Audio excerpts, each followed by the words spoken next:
Hi parents, my name's Nina Mozdzanowski. I've been at Pvca for, I think this is 30 years. And it's been a long time. My son has attended here. He came here when he was 4 and graduated 5 years ago. Loved the experience. I'm so happy that he has only positive things to say. I feel the same way. Love our school, and we're so glad that you're a part of it and that you're partnering here with us. So thank you for joining us virtually, and I'd like to give you just a little bit of background on Spanish. I decided to group Spanish 1, 2, 3, and 4 together because it's really a nice idea to see where your kids start in Spanish with Spanish 1 and where they'll end up in Spanish 4. So it's kind of a comprehensive, quick virtual ride through all the 4 years so you can see it all. So for those of you who are in advanced Spanish, whose children are in Spanish 4 or 3, you'll know that we started out with an emphasis on basic grammar, punctuation, spelling, conjugation of verbs, simple tenses, really just basically the present tense and the past tense. And in between, we bring in a lot of vocabulary and culture and history and geography.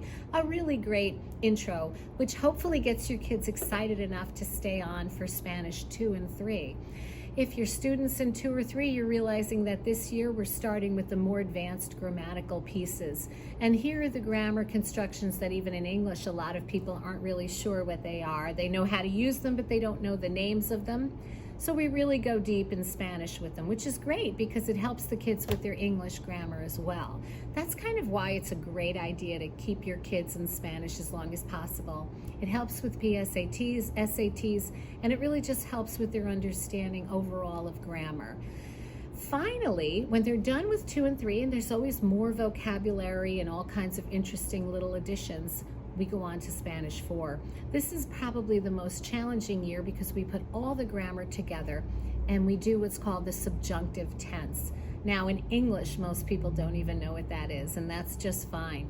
But in Spanish, it's a lot more common. It's difficult, but we do it. And we break it right down, and it entails really a great knowledge of all the grammar that's come before in Spanish 1, 2, and 3. And that's why those courses are so important foundationally. Keep your kids in it, because we're going to put it all together in Spanish 4. And we're actually going to be constructing paragraphs, really writing and using all the grammar we've finally learned. Well, there is more of an emphasis in our Spanish on the written word than there is on the verbal, only because to become fluent, you really have to get your kids out there, immerse them, and have them use it. When the time comes again, after this is all passed with the pandemic, we encourage missions trips, obviously family trips. We as a school would still love to do a trip to Europe. That's not off the table. Hopefully in the future we can do that. But at this point, I can tell you that when they graduate after 4 years with Spanish, they really will be able to translate just about any document pretty well.